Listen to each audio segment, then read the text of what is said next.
Welcome to the Evening Review. My name is Witvlei, and joining me in studio is Mr. Sakaria Nghikembua, the CEO of Agribank. But before we go into the interview, please do take a look at today's front page.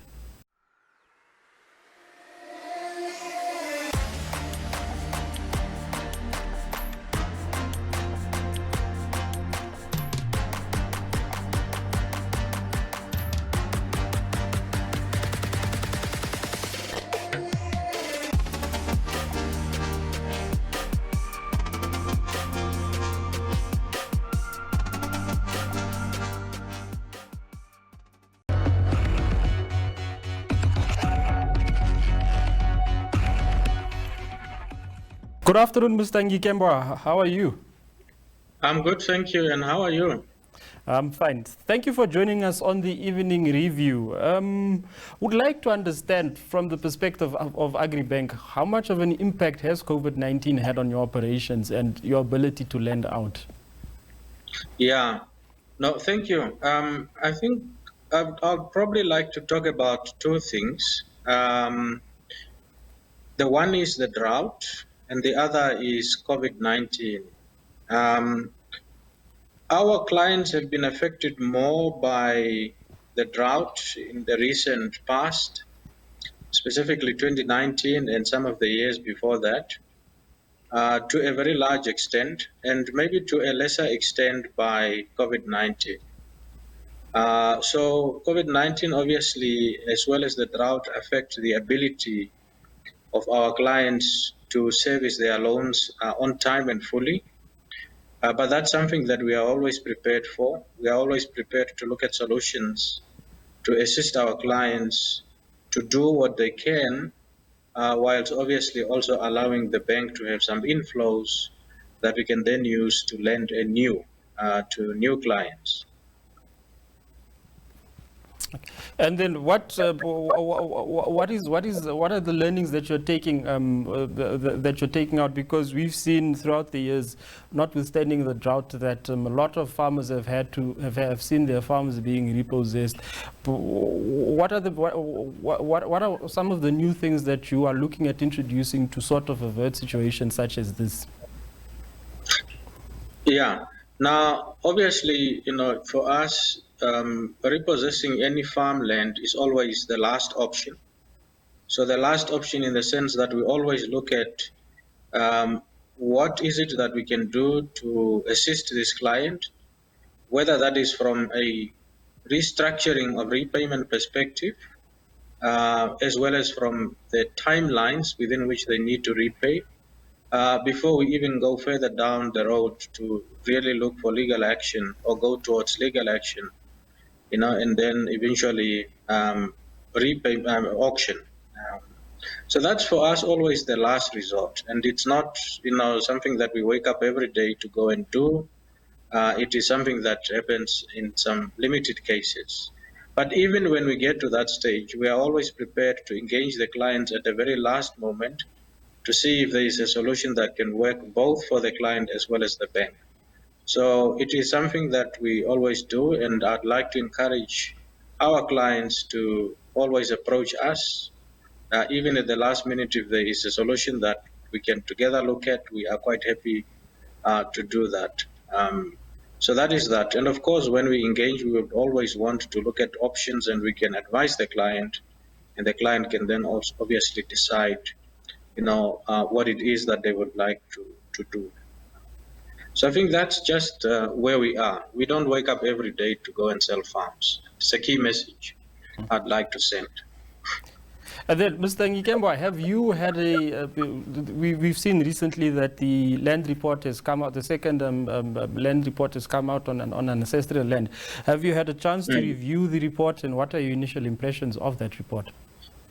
No, I have not actually had sight of it. I do not at this stage know what is in it. But I think once I have had an opportunity to look at it, if I have a view, you're quite welcome to discuss it with me. Of course. And then another issue that I want to address is we see emerging farmers having to acquire farms for quite expensive prices. If one takes this into consideration, a farm goes in the region 16, 17 million dollars, and the farmer's ability to ultimately pay off these farms. Do you think that this? Don't you perhaps think that some of these farms are too expensive, and that it could be difficult for farmers to service these loans?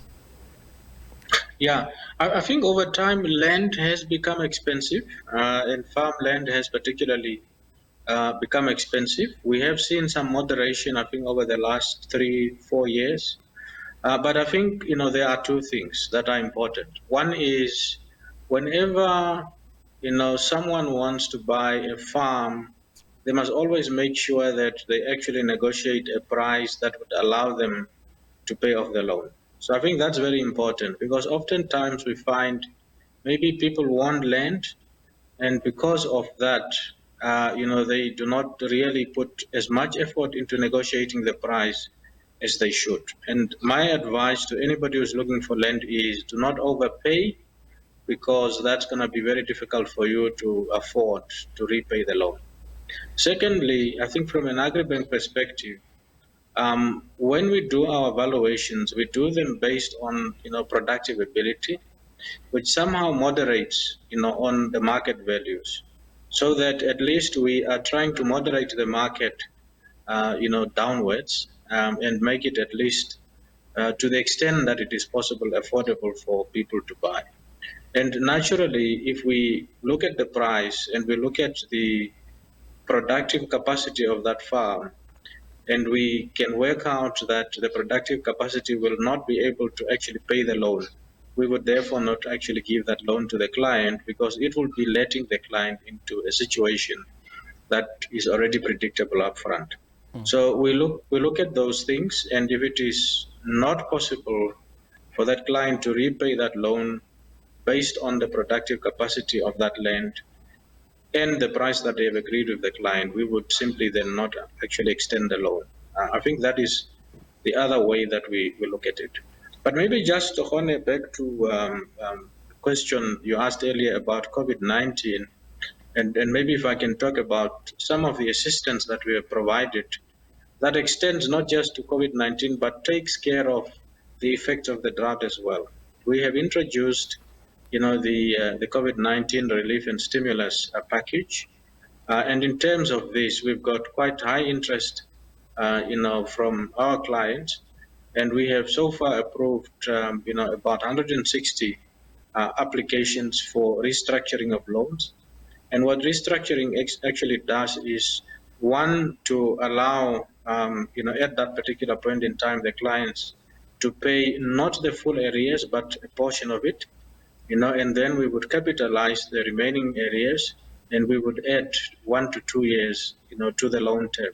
At least it provides some relief to, the clients, while of course in the meantime they are then able to pick up. And at least it's a good thing that last year and this year we've seen good rains.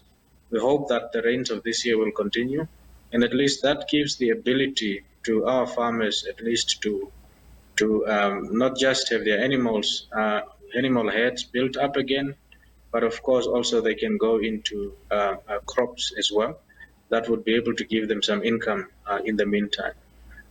So I think that is one fundamental way in which we have been assisting. And then of course the other side is to help with loans to increase production. Now in terms of our readiness to provide those loans, we are quite ready. We have funding to do that. We've been able to raise good money on the market to assist.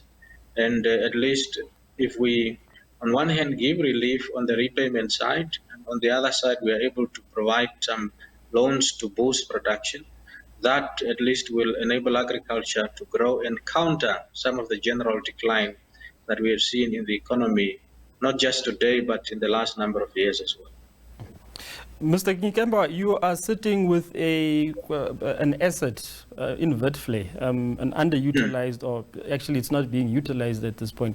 What are the thoughts in getting, firstly, in getting this asset productive again? Number two, are you talking to potential people or potential partners with a view to getting this abattoir up and running again? And the other, or the previous operator of the facility, are there any discussions, if at all?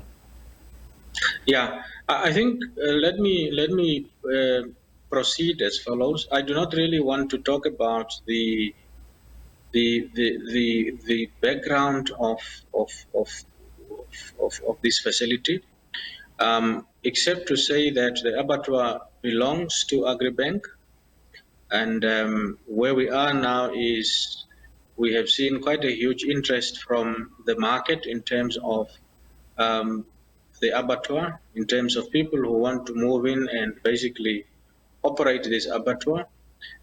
We as a bank are not really in the business of running abattoirs. This is simply an asset we financed, and unfortunately, the client that we financed at the time did not succeed, and we took it back. We are now putting it up so that it can get operators who will be able to put it to good use so that it can actually assist the local community, it can assist the regional economy, and it can assist also the Namibian economy. So we are finalizing disposal criteria. We would, of course, naturally want to go out, and have a public bidding process where this is basically open to everybody, and everybody has an equal chance of getting to operate it or to own it actually. And that is where we are. So I think in the course of this year, we should see that abattoir actually coming into operation, providing the necessary jobs to the community and playing its part in the agricultural sector, in the wider economy as well. And then, owing now to the good rainfall that we are experiencing across the country, what are your expectations for Agribank in terms of where the bank is going and its growth? Yeah, when you have good rainfall, I think it's always good for the country in general, because you've got water and you can use water for a variety of agricultural activities. It's good also because you can plant now and get an income from that, as well as ensuring food security. And there is also grass and other vegetation that allows livestock to actually grow and reproduce. And therefore we expect that agriculture will grow this year. It will actually contribute to the GDP of the country this year. And the recovery is really good for our farmers. And when our farmers recover, obviously, we will feel it as a bank, because we'll feel it in the repayments, and it will give us the ability to basically lend to more and more people and fulfill our mandate of catalyzing the transformation of agriculture in Namibia. So it's good news. Thank you very much for joining us on the Evening Review, Mr. Nghikembua. Thank you, Ohone.